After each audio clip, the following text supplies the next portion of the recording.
Hello दोस्तों, Ayush study point के YouTube channel में फिर आप लोग का स्वागत है एक बार।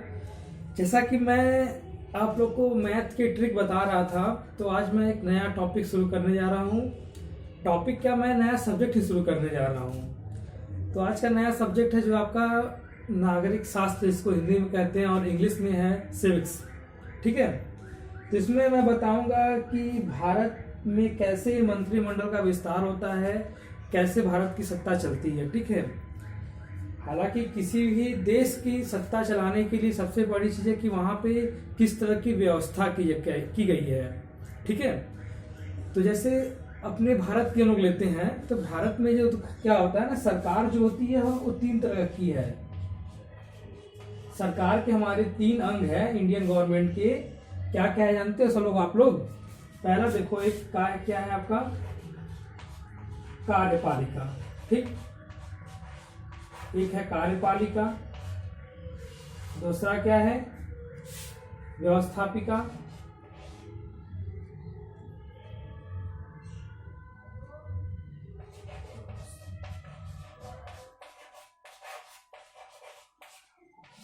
और तीसरा जो है आपका न्यायपालिका।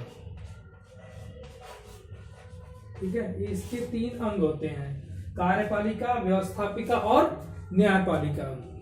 देखिए, जो कार्यपालिका होता है, इसका काम क्या होता है, ये नीतियां बनाती है और कानून बनाती है। ठीक है, नीतियां बनाना था, कानून बनाना होता है। इसका काम क्या होता है, इसका काम है नीतियां बनाना तथा कानून बनाना। ठीक, नीतियां बनाना तथा कानून बनाना इसका प्रमुख रूप से काम होता है। व्यवस्थापिका का काम क्या होता है, सब लोग जानते हो। व्यवस्थापिका का काम होता है सिर्फ और सिर्फ कानून बनाना। ये हमारे देश की कानून व्यवस्था को बनाती है। ठीक है, कानून बनाना। ठीक है, क्या होता है, कानून बनाना।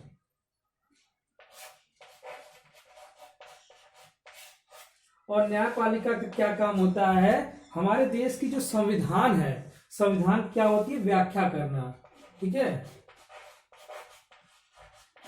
संविधान की व्याख्या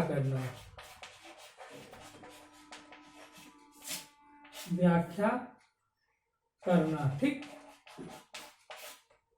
कार्यपालिका काम होगा नीतियां बनाना था, कानून को लागू करना। सॉरी, यहाँ कानून को लागू करना तो लोग आपको नोट करेंगे, बनाना नहीं, बनाने का काम करती है व्यवस्थापिका सिर्फ, लेकिन कार्यपालिका जो है वो कानून को लागू करती है, नीतियां बनाती है और कानून को लागू करना। ठीक, आप लोग सही करना, इसको लागू करना। ये हमारे सरकार के 3 अंग हैं और तीनों अंगों के ये काम दिए गए हैं। कार्यपालिका क्या काम है, नीतियां बनाना था, कानून को लागू करना। व्यवस्थापिका काम है कानून बनाना, और न्यायपालिका का काम है संविधान की व्याख्या करना। ठीक, तो मैं स्टार्ट करूंगा कहां से, कार्यपालिका से। व्यवस्थापिका बाद में लिखेंगे और न्यायपालिका बाद में लिखा जाएगा। पहले मैं देखता हूं कार्यपालिका। ठीक है, सब लोग हेडिंग डालेंगे कार्यपालिका। कार्यपालिका की देखिए प्रमुख रूप से 2 अंग होते हैं, जानते हैं प्रमुख रूप से। एक कौन कौन अंग होते हैं इसके, एक तो ये संघ का काम करती है, संघ काम करेगी, मतलब केंद्र का, इसको संघ कार्यपालिका कहते हैं, संघ कार्यपालिका। दूसरा इसका एक अंग होता है राज्य कार्यपालिका, मतलब ये राज्यों का काम करेगी, इसलिए इसको राज्य कार्यपालिका कहते हैं। दूसरा अंग क्या है, राज्य कार्यपालिका।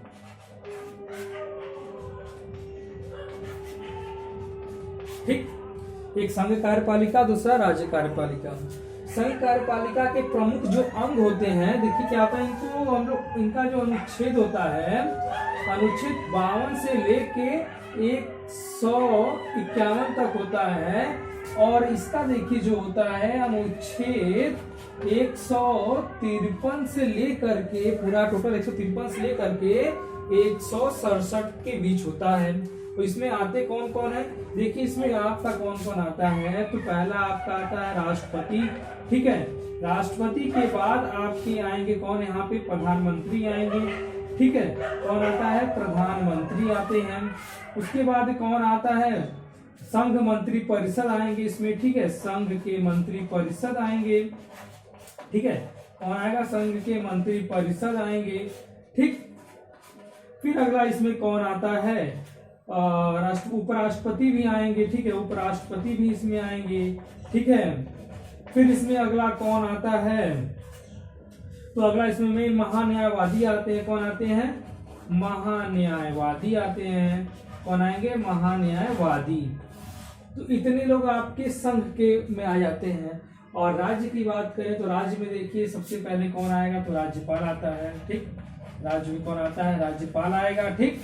उसके बाद राज्यपाल के बाद आएगा कौन आएगा, मुख्यमंत्री आएंगे, ठीक है, मुख्यमंत्री आ जाएंगे। फिर राज्य मंत्री परिषद आ जाएंगे, राज्य के जो मंत्री होते हैं उनको राज्य मंत्री परिषद,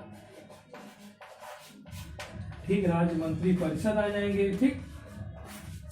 फिर इसके बाद कौन आएगा, यहाँ पे महाधिवक्ता आते हैं। कौन आएगा, महाधिवक्ता आएंगे, ठीक है। इतने लोग इसमें आते हैं। इसको आप स्क्रीनशॉट ले लो या नोट करना तो नोट करो, ठीक है। तो कुछ जैसे कोई भी किसी मान लो किसी परिवार को चलाना होता है, तो परिवार में चलाने के लिए उसमें एक प्रमुख होता है, एक मुखिया होता है। उसी तरह हमारे देश में जो होता है चलाने के लिए एक प्रमुख होते हैं, एक मुखिया होता है। वो कौन होता है, हालांकि देखो औपचारिक रूप से देश का मुखिया जो होता है, औपचारिक रूप से मैं बात कर रहा हूँ, देश का मुखिया जानते हो कौन होता है, राष्ट्रपति होता है औपचारिक रूप से। लेकिन अनौपचारिक रूप से देश का जो मुखिया होता है वो प्रधानमंत्री होता है। तो ठीक इसी तरह हमारे घर, अपने घर पे मैं आपको बता रहा हूँ, मैं पूरी आपके जो पढ़ और एक मिनट, आप जो सिविक्स पढ़ रहे हो, नागरिक शास्त्र पढ़ रहे हो, मैं आपको पूरे बस परिवार के ढांचे में मैं पूरी भारत के संविधान को समझा सकता हूँ अगर चाहूँ तो। बस आपको समझने के ऊपर डिपेंड करता है। देखो इससे होता क्या है, ये आपका हो गया, इसको मैं मिटा दो। देखो अब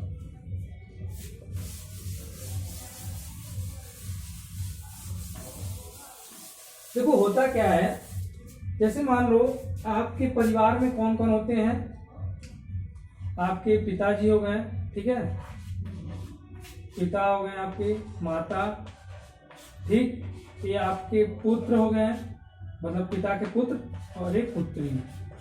मैं इतने ही बिंदु पे मैं पूरी आपको जितनी भारत की संविधान संबंधित क्वेश्चन आपको पूछेगा ना, मैं इतने बिंदु पे भी खत्म कर सकता हूँ बस। लेकिन मैं आपको समझने के लिए बता रहा हूँ, डिटेल बताऊंगा पूरी तरीके से, ठीक है। तो अगर जैसे देखो इसमें क्या है ना कि भारत हमारा देश है, यहाँ पे इसको कहा गया है पितृप्रधान देश। मतलब यहाँ पे जो पिता होते हैं या पति जो होते हैं वही प्रधान होते हैं।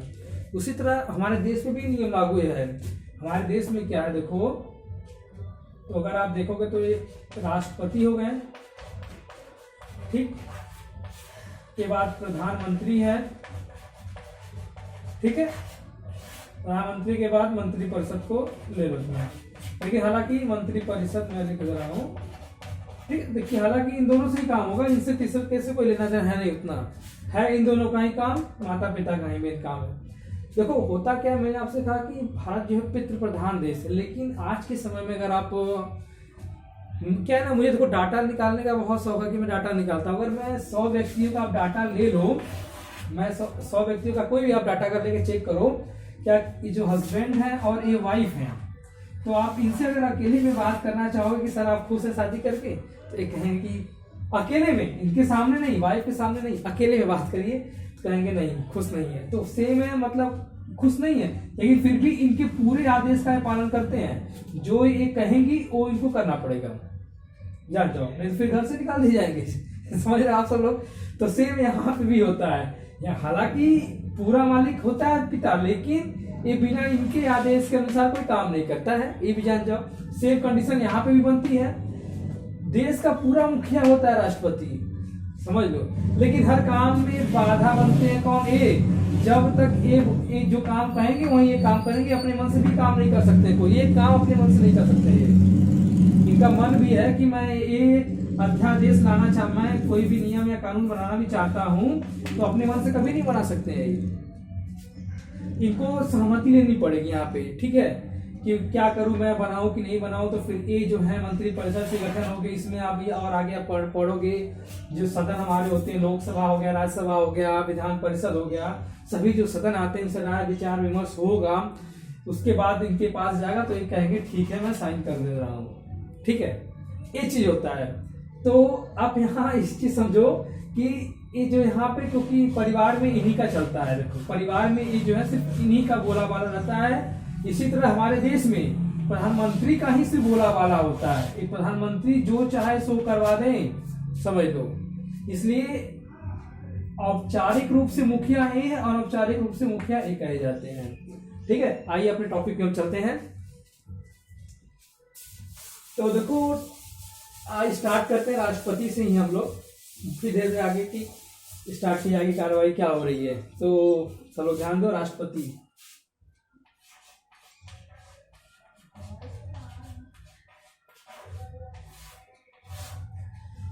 पहला टॉपिक तो सभी लोग जानते हो कि यह भारत का नागरिक होना चाहिए। क्या होना चाहिए? भारत का नागरिक होता है।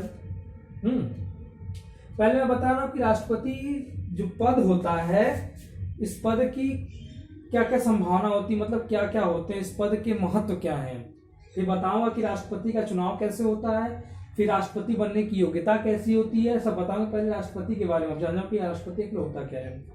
तो यह भारत का प्रथम नागरिक होता है। क्या होता है? यह भारत का प्रथम नागरिक होता है। क्या होता है? नागरिक होता है, ठीक। यह भारत का प्रथम नागरिक होता है। पहला, यह देश का औपचारिक रूप से मुखिया होता है। क्या होता है? यह देश का औपचारिक रूप से मुखिया होता है, ठीक। ये देश का किस रूप में होता है? औपचारिक रूप से मुखिया होता है। राष्ट्रपति का देखो वर्णन है संविधान के देखो राष्ट्रपति का वर्णन मतलब उल्लेख जो है इस संविधान के अनुच्छेद 52 से 78 के बीच किया गया है,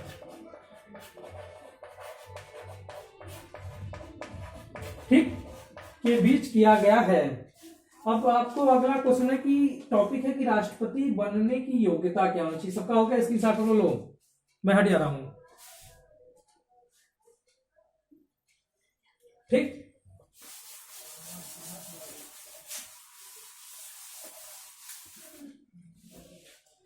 राष्ट्रपति बनने की योग्यता,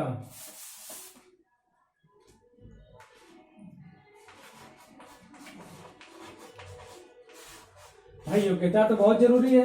जैसे कि आप हो, मान लो किसी चीज की तैयारी कर रहे हो, टेट, सुपर टेट, एनटीपीसी का, ग्रुप डी का, एसएससी का, एमटी, किसी भी चीज की, किसी भी फील्ड में आप तैयारी करो, बैंक, रेलवे, कोई भी चीज का, तो आपके पास जो योग्यता है वो तो होनी चाहिए उसके लिए कि आप उस फॉर्म को फिलअप कर पाओगे कि नहीं। सेम वही चीज यहाँ पे भी कि राष्ट्रपति के लिए क्या क्या योग्यता होनी चाहिए। पहली चीज है वो तो सबके ऊपर लागू होती है, इस क्योंकि वो भारत का कोई भी व्यक्ति हो उसके ऊपर ये पहली योग्यता तो लागू होती है और सबको पता है क्या है कि वह भारत का नागरिक हो। क्या है?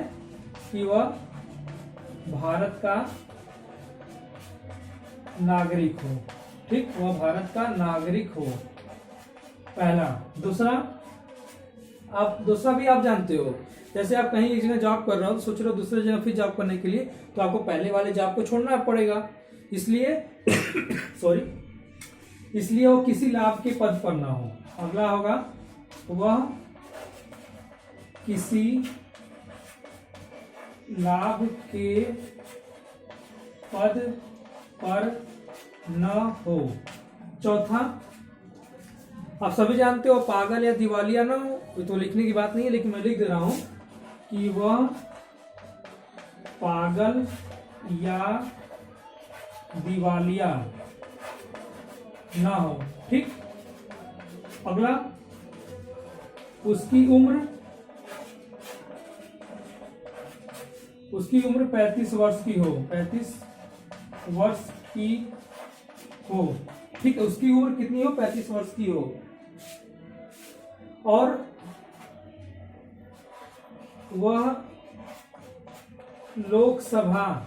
लोकसभा का सदस्य बनने की योग्यता रखता हो, बनने की योग्यता रखता हो। ठीक, नोट डाउन, सब लोग नोट करो इसको।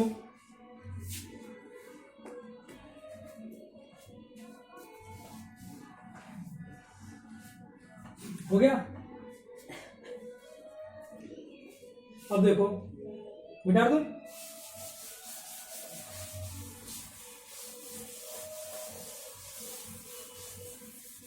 अब अगला है कि राष्ट्रपति के चुनाव की शर्तें क्या हैं। तो आप लिखोगे चुनाव की शर्तें, हेडिंग है आपकी अगली, चुनाव की शर्तें। पहला, राष्ट्रपति के देखिए चुनाव के लिए उम्मीदवार का कम से कम 50 प्रस्तावक होने चाहिए और 50 समर्थक होने चाहिए। ठीक है, तो राष्ट्रपति के चुनाव में पूरा लिख दे रहा हूं, राष्ट्रपति के चुनाव के लिए कम से कम 50 प्रस्तावक व 50 समर्थक होने चाहिए।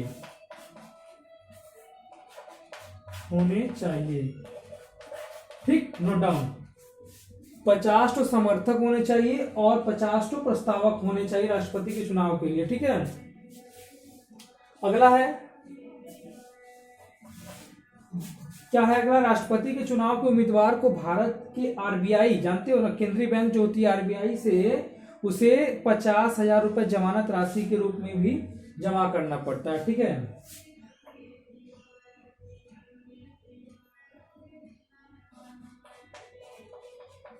राष्ट्रपति के चुनाव के लिए उम्मीदवार को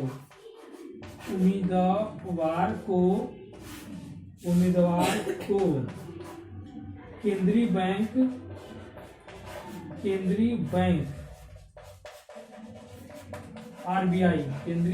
आरबीआई से 50,000 रुपए जमानत राशि के रूप में जमा करना पड़ता है।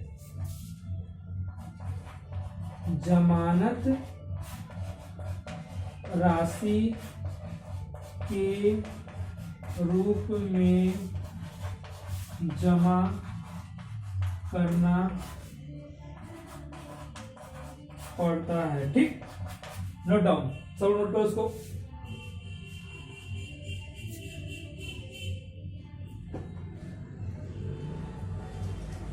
हो गया। अब देखो अगला हेडिंग है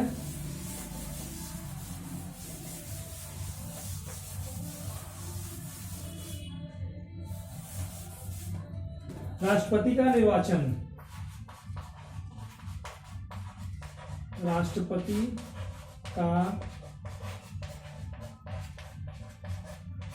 का देखो निर्वाचन अप्रत्यक्ष पद्धति से होता है। बस मैं लिख दे रहा हूं, आप लोग समझ जाओ। अप्रत्यक्ष पद्धति और एकल संक्रमणीय मत, एकल संक्रमणीय